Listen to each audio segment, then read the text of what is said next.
Hello everyone, नमस्ते, welcome to diet कुंडली। आज मैं आप सभी के साथ शेयर करने वाली हूँ डाइट पालक पकोड़े की रेसिपी, या फिर आप इसे पालक वड़ी भी कह सकते हैं। आप ये सोच रहे होंगे कि पकोड़े और डाइट में कैसे फिट होंगे, लेकिन वीडियो में आगे मैं आपको पूरा प्रोसेस बताऊंगी कि किस तरीके से आप इसे काफ़ी ज़्यादा हेल्दी वे में बना सकते हैं और साथ ही साथ उसका टेस्ट भी बढ़ जाएगा।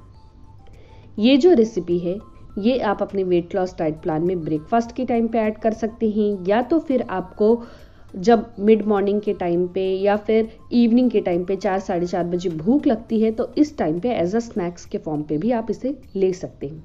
और इस रेसिपी को हर कोई अपनी डाइट में ऐड कर सकता है। जिन्हें पीसीओडी की परेशानी है, थायराइड की परेशानी है, डायबिटीज़ में अगर ब्लड शुगर लेवल बढ़ा हुआ है या फिर हाई कोलेस्ट्रॉल की परेशानी है, वो भी इस रेसिपी को ईजिली अपनी डाइट में ऐड कर सकते हैं।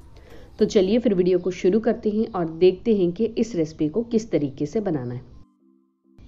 पालक पकोड़े या फिर पालक वड़ी बनाने के लिए हमें कुछ इंग्रेडिएंट की ज़रूरत पड़ेगी।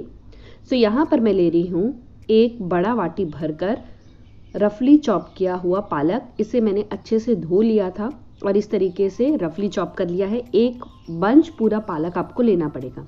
और साथ में मैं यहाँ पे ले रही हूँ आधा कप का ज्वार का आटा। इसका वज़न 50 ग्राम है। और यहाँ पर आप देख रहे हैं तो ये है बेसन, ये मैंने 1/4 कप का लिया है। इसका वज़न जो है ये 25 ग्राम है। अभी स्टील के बाउल में यहाँ पर मैं पालक ऐड कर रही हूँ। ऊपर से हमें इसमें ज्वार ऐड करना है और साथ में जो बेसन है ये भी हमें इसमें ऐड करना है। अभी हम इसमें कुछ स्पाइसेस ऐड करेंगे। पहले तो थोड़ा सा धनिया पत्ती ऐड कर लीजिएगा, देन आधा चम्मच के आसपास का जीरा का पाउडर, थोड़ा सा हल्दी, 1 चम्मच आपको धनिया का पाउडर ऐड करना है और फिर इसमें मैं थोड़ा हींग ऐड कर रही हूँ, 1 चम्मच अजवाइन, नमक आपको अपने स्वाद के अनुसार ऐड करना है। और फिर हमें इसमें ऐड करना है तिल। तो तिल में 2 छोटे चम्मच ऐड कर रही हूँ, करीब 6 ग्राम इसका वज़न। और यहाँ पर देख रहे हैं तो ये है अदरक, लहसुन, मिर्ची और धनिया पत्ती का पेस्ट। मैं इस तरीके से बना के रखती हूँ, ये मैंने इसमें ऐड किया है और इसे हमें अच्छे से मिक्स करना है। पालक में मॉइस्चर रहता है, सो आपको स्टार्टिंग में पानी डालने की ज़रूरत नहीं पड़ेगी। आप इसे जितने बढ़िया ढंग से मिक्स करेंगे उतने बढ़िया ढंग से इसकी वड़ी बनेगी। सो ध्यान रखिएगा कि अच्छे से इसे प्रेस कर करके आपको मिक्स करना है। कुछ इस तरीके से बैटर थोड़ी देर में बन जाएगा। देन अभी मैं क्या कर रही हूँ कि यहाँ पे मैंने थोड़ा सा पानी लिया है। चम्मच में बताऊँ तो करीब 3 साढ़े 3 चम्मच के आसपास का पानी होगा। ये अभी मैं इसमें ऐड कर रही हूँ और फिर से मैं इसे अच्छे से मिक्स कर रही हूँ। आपको इस बैटर को बहुत पतला नहीं बनाना है, जैसे कि हम पकोड़े का बैटर बनाते हैं वैसा नहीं बनाना है। आपको इसे इस तरीके से गूंथ लेना है। बैटर जो है ये बहुत ज़्यादा पतला नहीं होना चाहिए, वैसे ही बहुत ज़्यादा कड़ा भी नहीं होना चाहिए। कुछ इस तरीके से आपको बैटर की कंसिस्टेंसी को मेंटेन करना है। चलिए अब पकोड़े बनाते हैं। सो पकोड़े बनाने के लिए हम यहाँ पे ले रहे हैं इडली का प्लेट, क्योंकि पकोड़ों को तो मैं यहाँ पे फ्राई नहीं करने वाली हूँ, मैं इसे करने वाली हूँ स्टीम। और मेरे पास जो स्टीमर का प्लेट है ना वो है नहीं, सो मैंने सोचा कि इडली के प्लेट में भी तो हम स्टीम कर सकते हैं। और साथ में मैं आपको एक और मेथड भी बताऊँगी। अगर आपके पास इडली का प्लेट नहीं है तो आप डायरेक्टली उसे प्रेशर कुकर में भी बना सकते हैं। अभी यहाँ पर मैं छोटा छोटा बॉल टाइप का ये जो बैटर है ये ले रही हूँ और इसे सिलेंड्रिकल शेप देकर अभी मैं ये जो इडली के प्लेट में इसे रख रही हूँ। एकदम बड़ा बनाएंगे तो स्टीम होगा नहीं, तो इसीलिए हमें छोटा छोटा इसको जो है बॉल के टाइप में लेकर सिलेंड्रिकल शेप देकर हमें इसे स्टीम करना पड़ेगा। अभी जो आधा बैटर है ये मैं इडली के प्लेट में रखकर उसे स्टीम करूँगी और जो आधा बैटर रहेगा उसे मैं थोड़ा दूसरे वे में बनाऊँगी, तो वो मैं आपको आगे बताती हूँ। और यहाँ पर अगर आप देख रहे हैं तो मैंने 2 ग्लास पानी ऐड करके इसे ऑलरेडी मैंने गर्म कर दिया है। इडली की प्लेट को अभी हमें जो इडली का जो स्टैंड होता है उसमें रखना है और इसे करीब 15 मिनट तक हमें इसे स्टीम करना है। चलिए अब हम दूसरा मेथड देखते हैं। अगर आपके पास स्टीमर नहीं है या फिर इडली की प्लेट्स वगैरह भी नहीं है तो उस मोमेंट में क्या करना है। उस मोमेंट में आप क्या कर सकते हैं कि इस तरीके का आप एक प्लेट ले लीजिए, उसे अच्छे से ग्रीस कर लीजिए और ये जो पालक वड़ी का जो बैटर है ना इसे हमें इसमें अच्छे से फैला लेना है और इसे हमें अभी प्रेशर कुक करना है। लेकिन प्रेशर कुक करते वक्त ये ध्यान रखिएगा कि कि इसकी जो सीटी है ये आपको निकाल देनी है।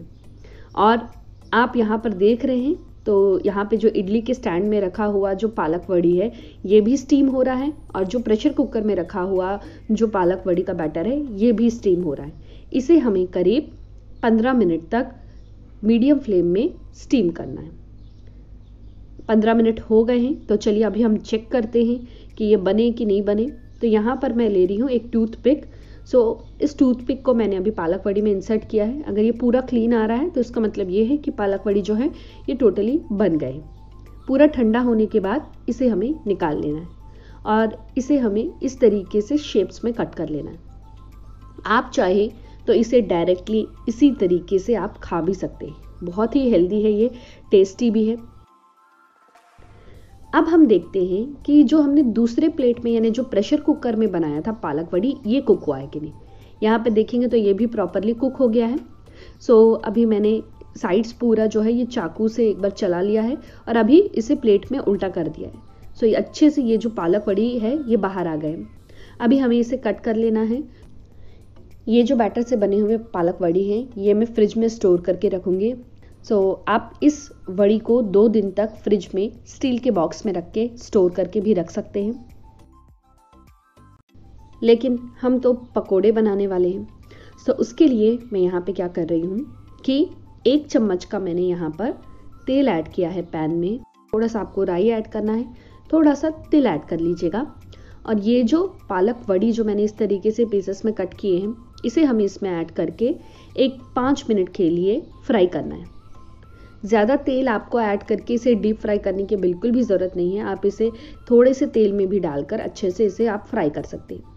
थोड़ी देर में देखेंगे तो ये थोड़े क्रिस्प हो गए हैं। दैट मीन्स हमारी जो पालक वड़ी है ये बनकर रेडी है।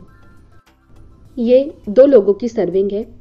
और अगर आप ये जो पूरा बना हुआ पालक वड़ी है इसे अगर आप अपनी डाइट में ऐड करते हैं तो आपको 185 कैलोरीज मिलती हैं। प्रोटीन 7 ग्राम मिल रहा है, कार्बोहाइड्रेट 25 ग्राम, फैट 5.3 ग्राम और फाइबर 6.2 ग्राम्स मिल रहा है।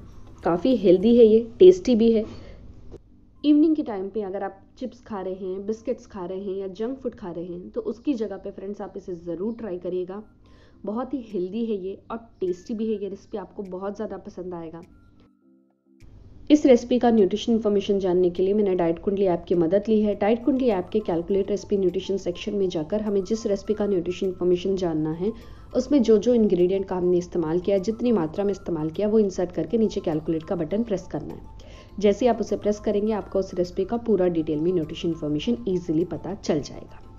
फ्रेंड्स, आप भी अपने घर में हेल्दी रेसिपी बनाइए और उसका न्यूट्रिशन इन्फॉर्मेशन जानने के लिए डाइट कुंडली ऐप की मदद ले सकते हैं। अगर आप इस रेसिपी को पढ़ना चाहते हैं टेक्स्ट के फॉर्म में तो आप डाइट कुंडली ऐप में रेसिपी सेक्शन में जाकर आप यहाँ से भी इस रेसिपी को पूरा पढ़ सकते हैं। फ्रेंड्स, आई होप आप सभी को मेरा ये आज का वीडियो पसंद आया होगा। वीडियो अगर अच्छा लगा हो तो वीडियो को लाइक ज़रूर करिएगा, चैनल को सब्सक्राइब करिएगा और इस वीडियो को अपने फ्रेंड्स और रिलेटिव सबके साथ शेयर भी ज़रूर करिएगा। और मेरे रेसिपीज़ और डाइट प्लान को फॉलो करके अभी तक आपने अपना कितना वजन कम किया है प्लीज़ मुझसे नीचे कमेंट बॉक्स में भी ज़रूर शेयर करिएगा। Thank you so much. फिर से मैं मिलती हूँ आप सभी से नेक्स्ट वीडियो में। Until then bye, take care.